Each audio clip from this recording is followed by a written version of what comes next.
அனைவருக்கும் இனிய வணக்கம். நான் வழக்கறிஞர் ராஜா. நம்முடைய இலவச சட்ட ஆலோசனைகள்ல நம்ம இன்னைக்கு ஒரு மிக முக்கியமான டாபிக்கை பத்தி தான் பேச போறோம். அதாவது எல்லோருக்கும் தேவைப்படும் ஒரு மிக முக்கியமான டாபிக். சொல்றேன், மக்களுக்காக சொல்றேன்.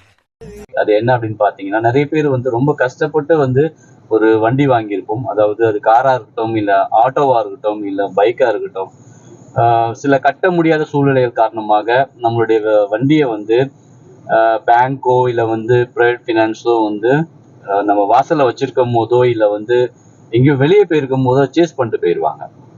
அதனால நிறைய பேருக்கு நிறைய கன்ஃபியூஷன் ஆயிடுவாங்க. என்ன பண்றது, அப்போ எல்லா டியூவும் கட்டினா தான் கொடுப்பாங்களா, நிறைய பெனால்ட்டி எல்லாம் சார்ஜஸ் எல்லாம் போடுவாங்க, என்ன பண்றதுன்னு சொல்லிட்டு ரொம்ப கன்ஃபியூஷன் ஆயிடும். முக்கியமா ஆட்டோ டிரைவர்ஸ் எல்லாம் பாத்தீங்கன்னு வச்சுக்கோங்களேன், ரொம்ப கஷ்டப்பட்டு ஒரு ஆட்டோ வாங்கியிருப்பாங்க. ரோட்ல போகும் போதோ எங்க நிப்பாட்டி சாப்பிட போயிருக்கும் போதோ இந்த வீட்டு வாசல் வச்சிருக்கவங்க கூட அந்த வண்டியை சேஸ் பண்ணிட்டு போயிடுவாங்க. ஸோ அதுக்கப்புறம் அவங்களோட வாழ்வா